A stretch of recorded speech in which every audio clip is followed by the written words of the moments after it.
Welcome to a Carfection Plus at ACH, and you might have already seen the film that we did on this, but as we were here I thought we'd have a quick walk through because I find it fascinating, so I thought you might as well. Dave, this is Dave from ACH, yes. Let's start with this because this is one you've just bought. So this is what sort of, you know, this is where it all starts. The start of the process, basically. This is actually a ex-government vehicle based in Cyprus, so we can only assume it was RAF Akrotiri, because I think that's the only base we have in Cyprus.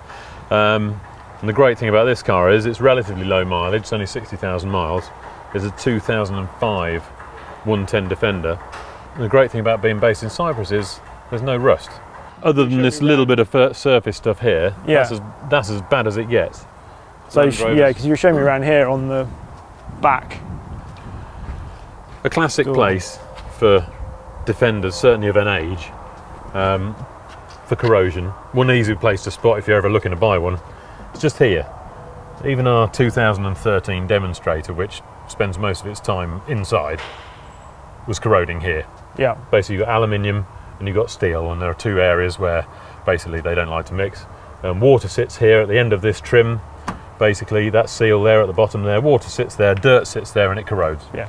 We are planning to strip this car down to the ground and start again, basically, so in effect it'll be a new car. And we'll get to the sort of thing that you might turn it into in a bit in there. Yeah.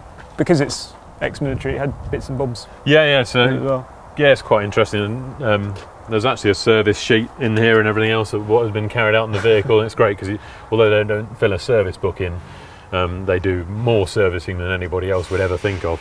And there's an interesting little sheet here. So obviously you stick this on the dashboard to say whether the vehicle's fully fit, limited role, or non-task worthy. Because anybody could sort of rock up and just take the keys. I guess it was a pool car. Yeah. And who knows? The windows have all been taped up, and who knows whether the special force has been bouncing around in it or what, or maybe it was just used as a vehicle to pick the boss up from the airport, who knows. Because it's slightly odd spec, you said, as well. Yes, it's actually, although it looks quite a basic Defender, it's got air conditioning because it's being based in Cyprus, I guess. It's got electric windows, central locking, and a heated windscreen, which is a bit strange. But great from our point of view, because we'd normally put all those extras on when we have the finished article.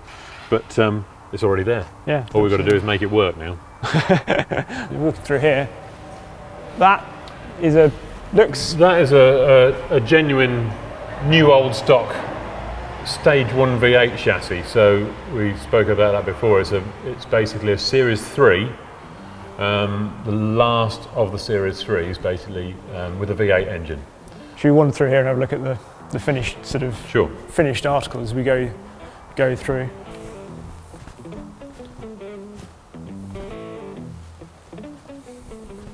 And this is finished product. Well, this was actually, although this is for sale, this is actually your wedding car, wasn't it? This is a bit of a personal project as well as a... I don't know whether it's actually a personal project, it just happened to be a car we got finished on the 30th of June this year when we needed a wedding car, basically. So where did it start? What condition was it in when you got it? We bought this, actually it was in really good condition. It was a 90 pickup Defender, very, very basic. It was bought from a company who'd had it, looked after it incredibly well. Only 23,000 miles on it, so very low mileage. It's a 2010. So it was basically a base for one of our projects. It's what we do, so we decided to bring it in, strip it down, and start from the bottom again. So what have you done to this? I mean, it looks absolutely gorgeous. Should we start with the paintwork, because that's... The paintwork is a major thing of what we do. We have our own paint shop, and Mark, our painter, is trained in the luxury car world, and I have a strong connection with Porsche in the past, and so this is painted in Porsche black grey that you'd normally find on a GT3 RS. And there's some bits in birch silver as well, I think. Yeah, birch silver, basically the front grille and the light surrounds. We're trying to find the right colour for those to sort of blend with it. So we've got actually Aston Martin birch silver, but it was a little bit too light, so we've just darkened it slightly just to find the right colour for it, basically. So the grille, we've got the old badge. Yeah, the old badge. That's wasn't used very long on Land Rovers. Land Rover had a dash in their name for a very short period of time, and That was in effect around the Stage 1 era, so just pre-Defender. And that's the badge you would have found on a Stage 1. And the grille also is a replica of a Stage 1 grille. And so they're relatively rare now, but we like the look, and that's what we went for on this car. There's not another one like it. Make it a bit individual, really. And then the other thing, obviously, you noticed was the roof, which is again, that's really a Porsche influence, I think. Actually, Boxsters, quite a few Boxsters around, slate grey with a maroon hood. Always like that colour combination. And I think with the grey's very much a Land Rover colour. They did do a dark grey, but you very rarely see one of those, but they had a mid-grey. There are quite a few of those of this series, a classic Land Rover look. But I think the red makes the grey bounce, really, has a real sort of lift to it. Talking of red, actually, we should just point out, because people will see it in the background, this is another project that's sort of underway, isn't it? But the paintwork on this, it's the candy apple. Yeah, so that's red, candy apple red, and which is basically an American hot rod colour. Yeah.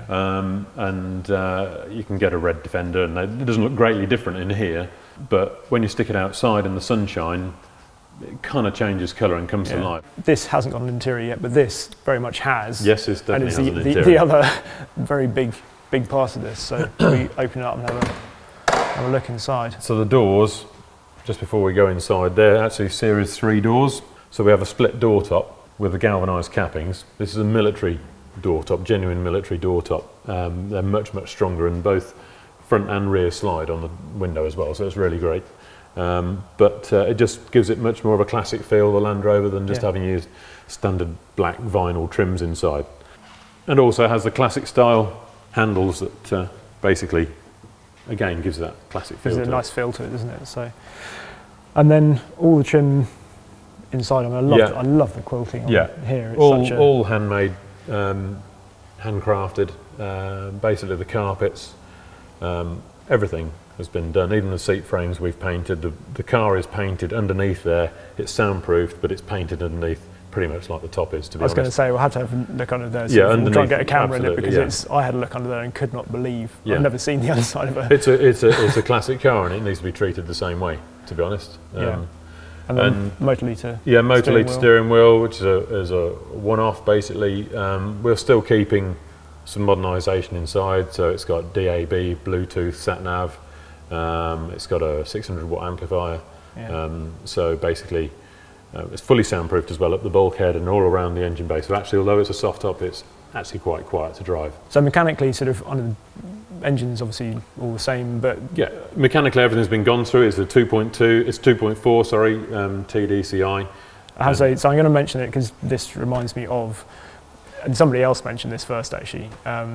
It's a bit like a sort of Singer for Defenders in a way, isn't it? Certainly to the level of the detail and the sort of detail is the everything, finish and everything. As far as you know, I've grown up in the classic car world and motorsport, if you like, and attention to detail. And the detail is the key part, you know, every fitting stainless steel. Everything's painted, and anything that we can actually make a little bit of difference to has been done. Yeah. Just so it has that classic feel. Absolutely. Yes, it's a modern Defender. Yeah. So I suppose the big question is, it's for sale. It is indeed for sale. There's no point in being in business otherwise. In the region of 80,000. Basically, people have to come and see the car.